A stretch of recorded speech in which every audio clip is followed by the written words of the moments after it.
The North African desert in midsummer bleaches the color from everything it touches.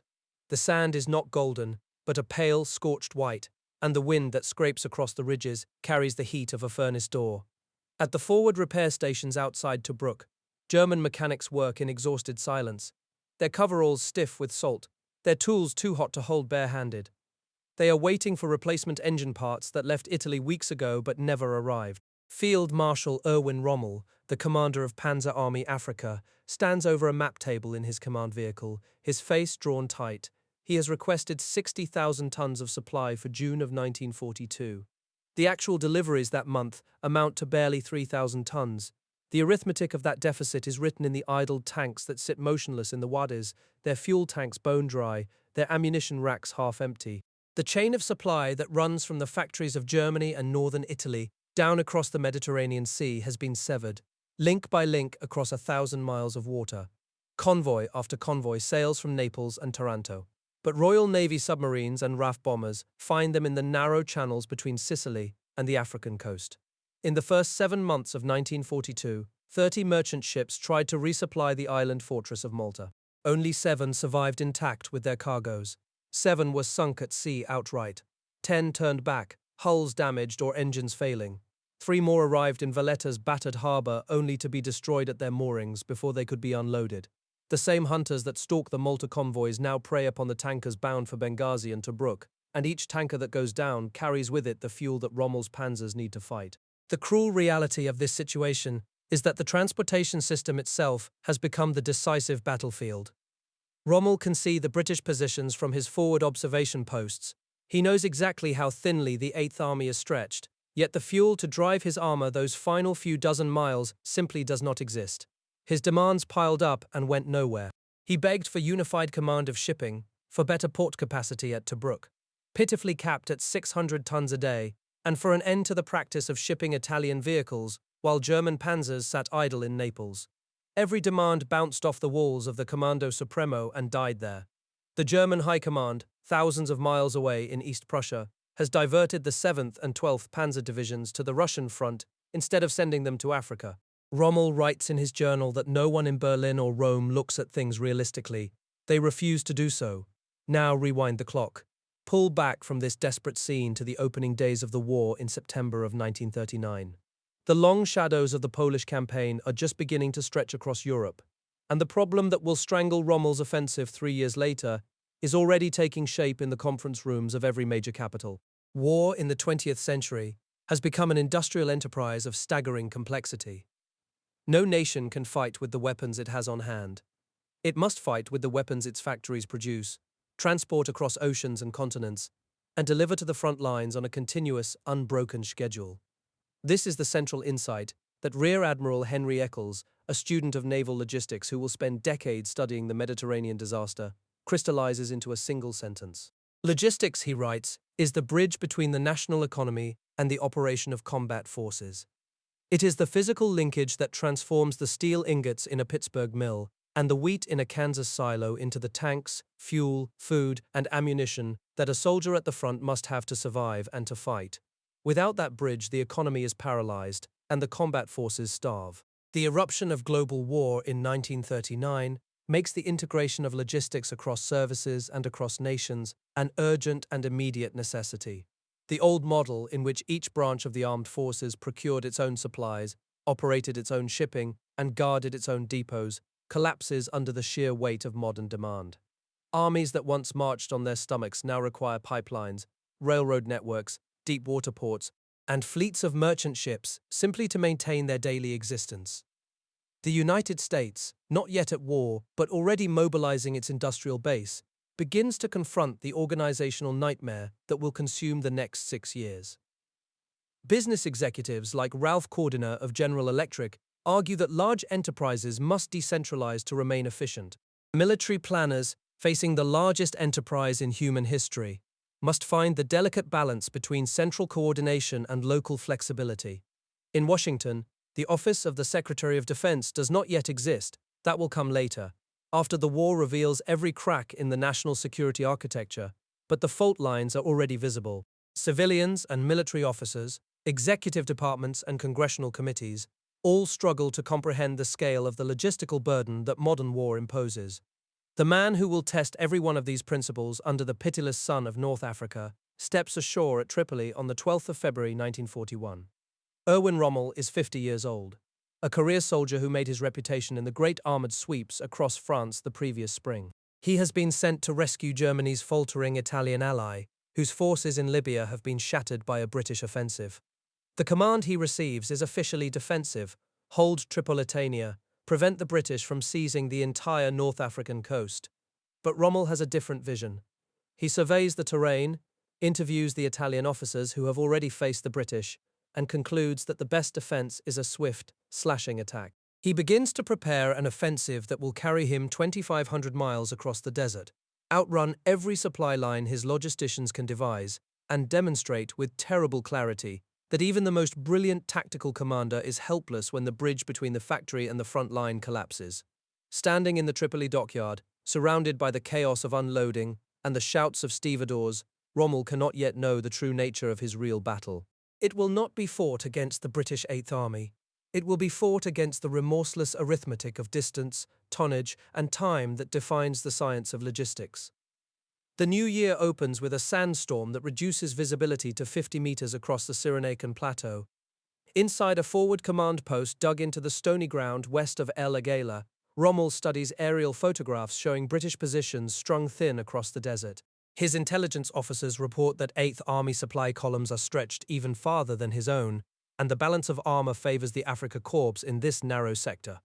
On the morning of January 21st, without waiting for approval from Rome or Berlin, he gives the order to attack.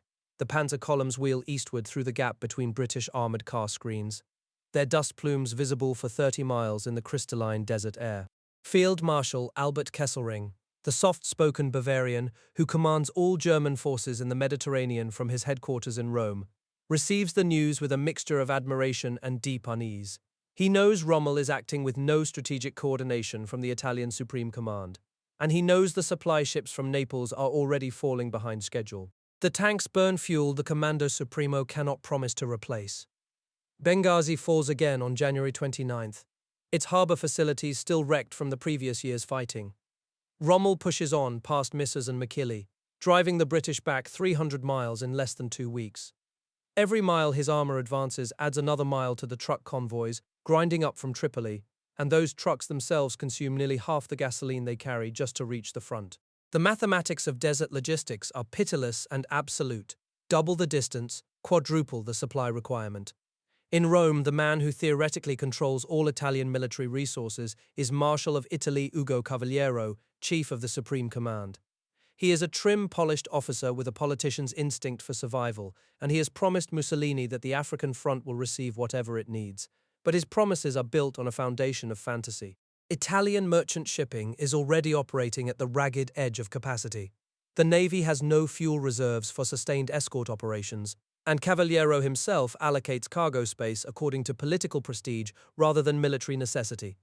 The seeds of crisis are planted before the spring rains fall on the desert.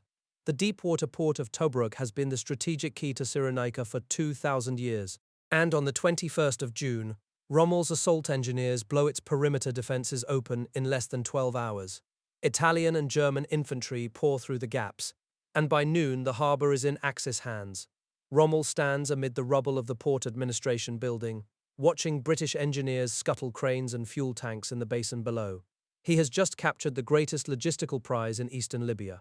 Yet, when his quartermasters survey the wreckage, they report that the port will handle no more than 600 tons of cargo per day, even under optimal conditions. The Panzer Army Africa now requires 60,000 tons of supply for the month of June to maintain its offensive momentum toward Egypt. The actual tonnage unloaded at Tobruk and Benghazi combined amounts to barely 3,000. The discrepancy is not a temporary shortfall, it is a structural collapse. Ships carrying German replacement engines for Mark III and Mark IV, tanks sit in Naples harbour waiting for Italian escort vessels that have no fuel to sortie. Meanwhile, entire divisions of Italian infantry, the Pistoia among them, receive priority shipping for their soft-skinned vehicles, while German panzer crews cannibalize dead tanks for parts. Looking east from the Tobruk escarpment, Rommel can see the coastal road running straight as a surveyor's line toward the Egyptian frontier. His instinct as a commander tells him that Eighth Army is broken and disorganized, that one more hard push will shatter the defenses before Alexandria, but his fuel state tells a different story. The tanks have less than one full combat load remaining in their jerrycans, nearly all of it captured British fuel. The Afrika Korps is running on the enemy's gasoline, and the enemy is retreating faster than the fuel dumps can be overrun. Kesselring flies to North Africa and argues that a halt at the Egyptian border is now mandatory, that Malta must be neutralized before any further advance. Rommel counters that speed is the only weapon he has left, that a pause will give the British time to recover. The argument is never resolved. Back in Rome, Cavaliero visits the front and watches unloading operations with apparent concern, promising reforms that he knows the Italian merchant marine cannot execute. The ships continue to cross the Mediterranean in inadequate convoys, and the Royal Navy submarines based at Malta continue to find them in the narrow waters south of Sicily. Tanker after tanker goes down in flames, visible from the coast at night. By late August, Rommel has assembled every serviceable vehicle for one final thrust. He has calculated the fuel requirement precisely, mapping each Panzer battalion's consumption against the distance to Alexandria. He has demanded 30 issues of petrol. He has received 3. On the night of August 30th, the attack rolls eastward from the Alamein positions, aiming to swing south and break through the British flank at a ridge called Alam Hafa. The night is cool, the sand firm, and the Panzer Mark IVs move fast across the open desert. They have enough fuel to reach the ridgeline, but only just. The British commander waiting at Alam Hafa is a lean, angular, intensely focused officer named General Bernard Montgomery. He has spent the summer of 1942 building up a supply base of staggering proportions. Sherman tanks shipped around the Cape of Good Hope, anti-tank guns dug into the reverse slopes of the ridge, artillery ammunition stacked 18 deep in camouflaged dumps behind the lines. Montgomery knows exactly where Rommel must attack, because the desert offers only one corridor of hard ground reliable enough for heavy armor. He has anchored his entire defense on that specific piece of terrain, and he has enough ammunition and fuel to fight for 2 weeks without resupply. The Afrika Korps reaches the killing ground below Alam Hafa just after dawn on August 31st. Almost immediately, the lead Panzer IVs begin to run dry. Rommel orders the lighter vehicles forward, while the heavy tanks coast to a stop. But the defensive fire is so intense that movement ceases everywhere within 2 hours. The Stukas that were supposed to suppress the British artillery positions cannot find them in the broken ground and drifting dust.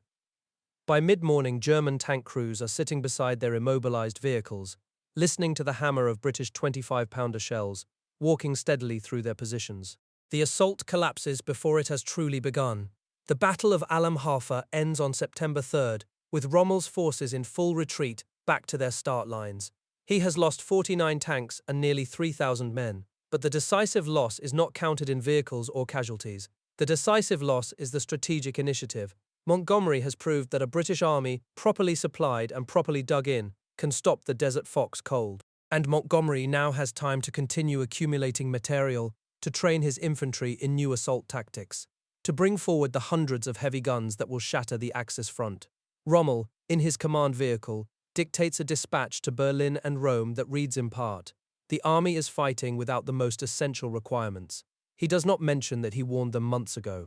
The night of October 23rd is moonless, and still when Operation Lightfoot opens with a barrage that lights the desert horizon from end to end.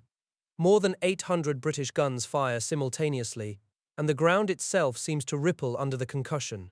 Behind the creeping wall of high explosive, Montgomery's infantry divisions began to advance across a front of 7 miles, moving through lanes cleared by engineers in the deep Axis minefields.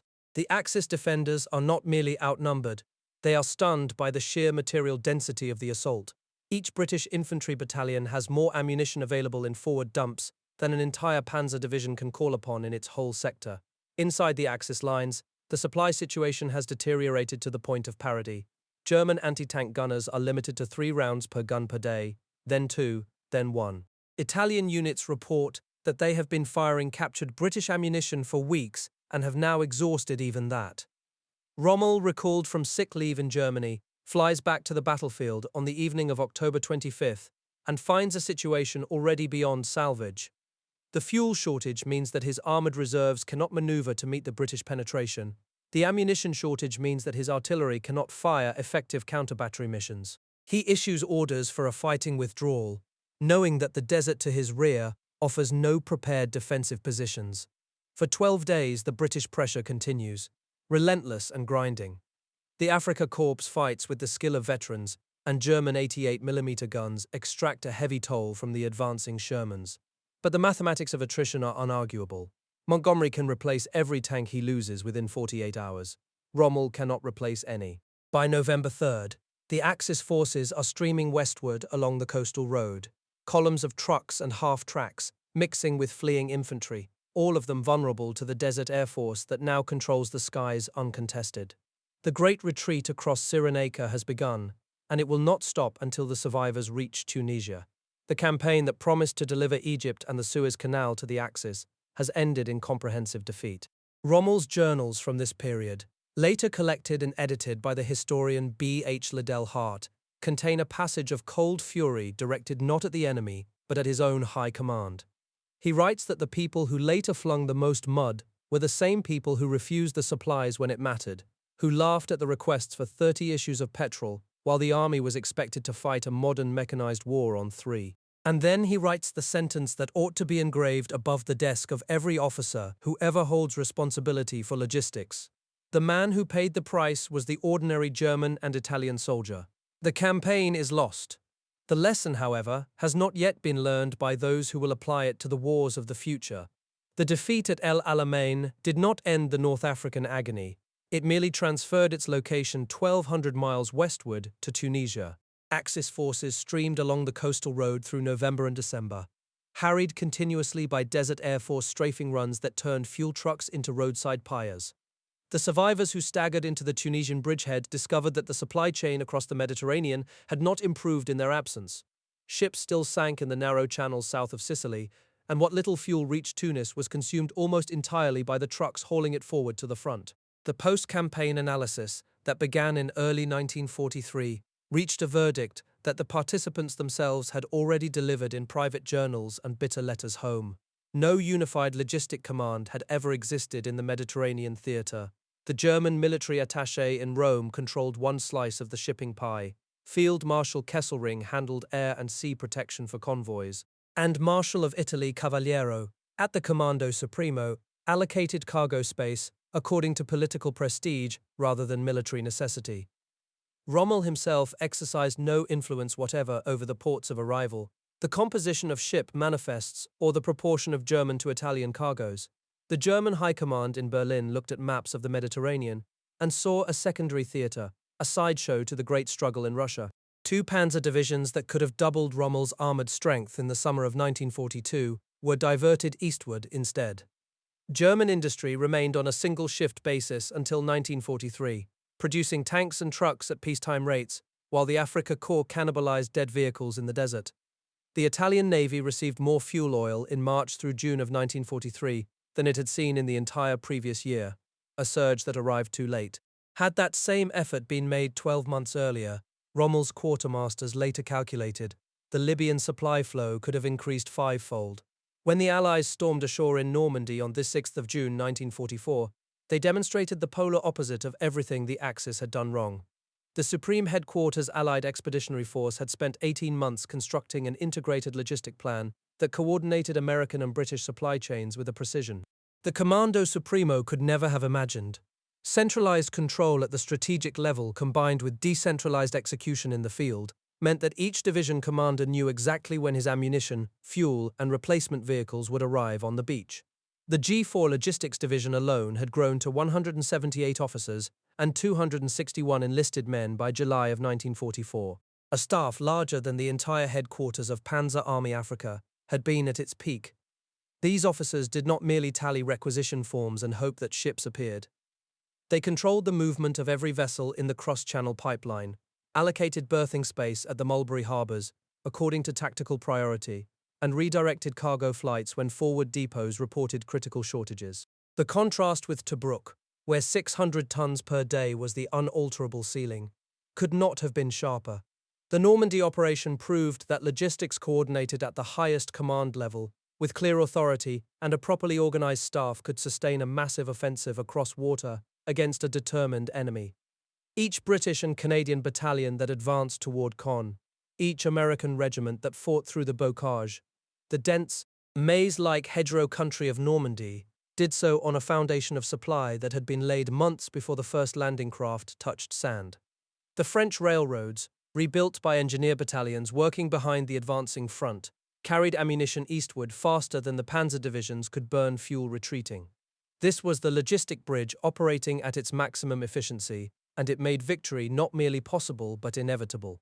Half a world away in the Pacific, Fleet Admiral Chester Nimitz was simultaneously proving the same principle from the opposite direction. On the 6th of September 1943, more than 20 months after Pearl Harbor, he formally established a joint logistic division on his Pacific Ocean area's staff. The late date of this creation is itself an indictment of how slowly even the victors learned the logistic lesson. Before this reorganization, no single officer on Nimitz's staff had been charged with supervision of the overall supply situation across an area that stretched from the Aleutians to New Zealand. The new division grew rapidly, commandeering talented officers from every branch of the service. By the summer of 1945, 145 officers, including 9 flag officers, coordinated the supply of everything from carrier aircraft to construction steel for the final push against Japan. The floating mobile support squadrons that kept the fast carrier task forces at sea for weeks, without returning to port, represented the culmination of everything the logisticians had learned. Tankers, ammunition ships, and stores vessels moved forward with the combat forces, replenishing them underway while Japanese commanders, trained in a doctrine that assumed fleets must periodically return to base, watched their own fuel reserves dwindle to nothing. The Mediterranean debacle and the Normandy and Pacific successes together proved a truth that military establishments in peacetime find almost unbearably uncomfortable to accept. Logistics must be coordinated at the highest command level with unambiguous authority, or it will not be coordinated at all. The skill of individual field commanders and the bravery of individual soldiers mean nothing when fuel tanks run dry and ammunition racks stand empty. A properly organized logistics staff is not a luxury that can be improvised after war begins. It is the essential bridge between the productive power of a nation's economy and the destructive power of its combat forces. That bridge must be built in peacetime, stone by stone, doctrine by doctrine, before the first shot is ever fired. As the last Japanese surrender documents were signed aboard the USS Missouri in Tokyo Bay in the autumn of 1945, the victorious Allied powers faced an organizational paradox that would dominate military planning for the next decade. The war had been won through a tumultuous, inefficient, and often chaotic process of improvisation, inter-service rivalry, and last-minute centralization that nearly broke the American logistics system in the Mediterranean, the Pacific, and Europe. The staggering cost in wasted shipping, duplicated effort, and lost lives had finally forced the creation of integrated staff structures like the G4 Division in Normandy and the Joint Logistic Division of the Pacific Ocean areas. But these had been emergency structures, built under fire and against bureaucratic resistance. As the armies demobilized and the fleets returned to port, the central question facing Washington was whether the hard-won lessons of unified command and logistic coordination could be permanently encoded into the structure of the national defense establishment, or whether peacetime inertia would bury them until the next catastrophe. Secretary of the Navy James Forrestal, who had watched the Pacific supply chain fracture and reform, carried this exact anxiety into the post-war unification debates that raged from 1945 through the spring of 1947.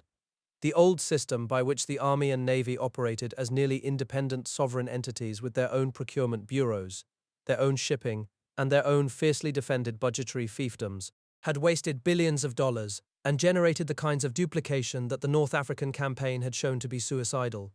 The National Security Act, signed by President Truman on the 26th of July 1947, was the legislative attempt to resolve this structural chaos, creating a unified Department of Defense with a single secretary at its head, a Joint Chiefs of Staff to provide coordinated military advice, and a newly independent Air Force to reflect the lessons of strategic bombing. The language of the act was dense with compromise, its authority deliberately ambiguous in dozens of places where the services had refused to yield their traditional prerogatives. The Office of the Secretary of Defense that emerged from the National Security Act was, in its first iteration, a painfully small institution. Forrestal moved into the Pentagon with a personal staff of 3 special assistants, confronting a military bureaucracy of over 4 million personnel spread across 3 armed services, each convinced that its strategic doctrine was the only correct one, and each convinced that its logistic requirements were sacrosanct. The comptroller position, created to impose fiscal discipline on the services, would within 6 years become a pivotal power center under an exceptional career official named Wilfred McNeill, who held continuous office through 5 successive territories of defense and accumulated extraordinary influence over budget and procurement policy. The Act had created the legal framework for unification, but the human struggle over authority, resources, and strategic vision had barely begun.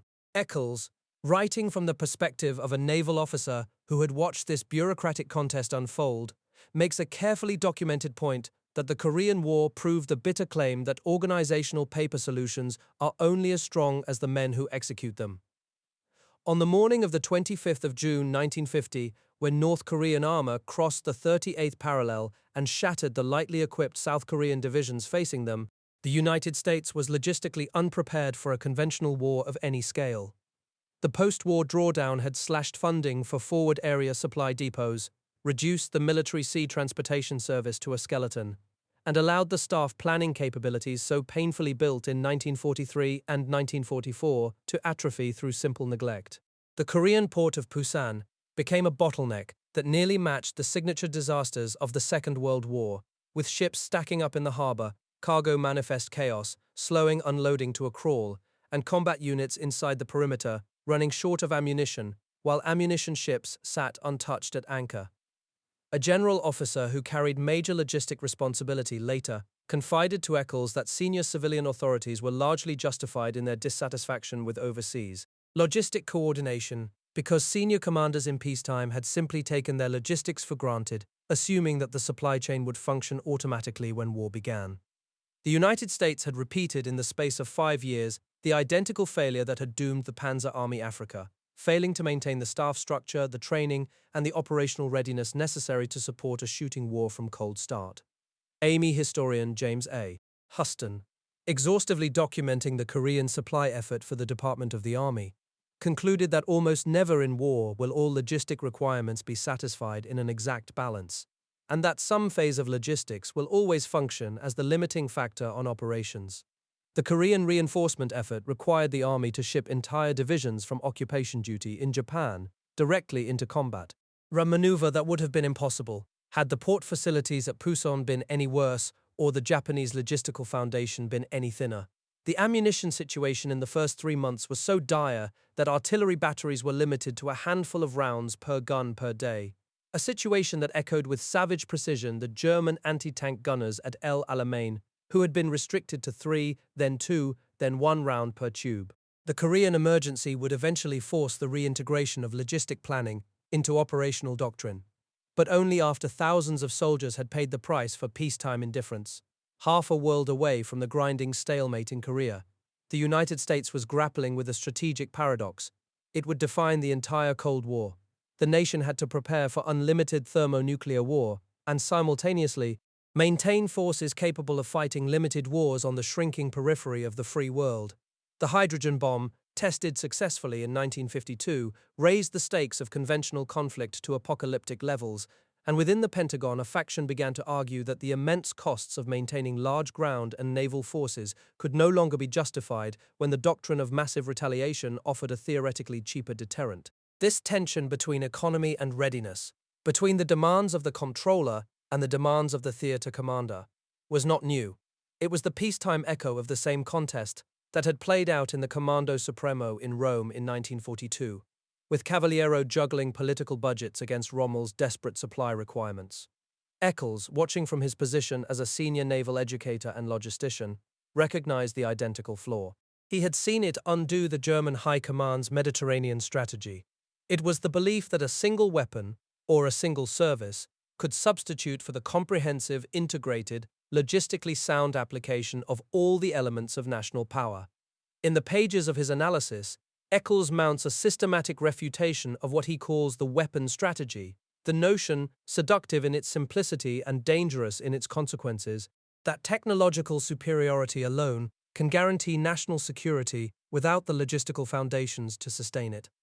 He points to General Maxwell Taylor, the Army Chief of Staff, who argued that to abandon conventional capability was to cede the entire spectrum of conflict below the nuclear threshold to the communist bloc. The forced development of the thermonuclear arsenal was essential, Eccles acknowledged, but so too was the maintenance of flexible air, sea, and ground forces capable of fighting limited wars without triggering a suicidal escalation.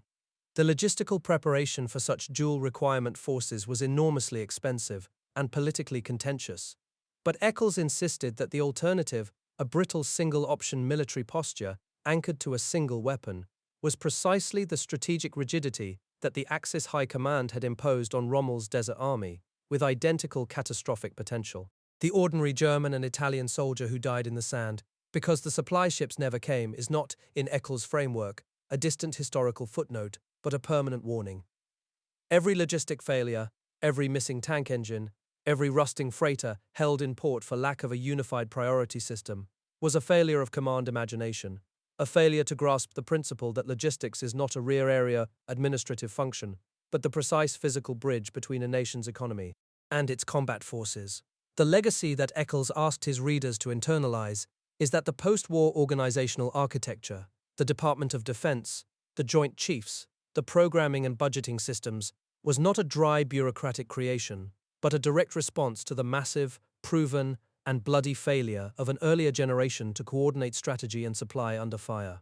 That architecture, he insisted, must be both built in peacetime and constantly tested against the worst-case realities of sudden war, because the margin between victory and catastrophic defeat is, in logistics, almost always measured in hours, in tons, and in the competence of the staff that controls them.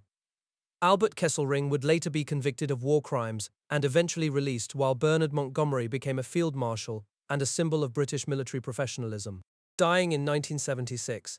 If these stories from the North African desert, the Pacific anchorages, the Normandy beaches, and the Korean hills mean anything to you, if they remind you of a father or an uncle who served in a supply company, or a mother who worked in a shipyard, or a grandfather who waited in a foxhole for ammunition that came too late, please share those memories in the comments below. This channel exists to preserve these lessons and honor the people who lived them, and your stories are a vital part of that mission. If you found this documentary valuable, please subscribe and give it a like. Your support keeps historical preservation work like this alive and helps us reach more people who care about getting the real story right.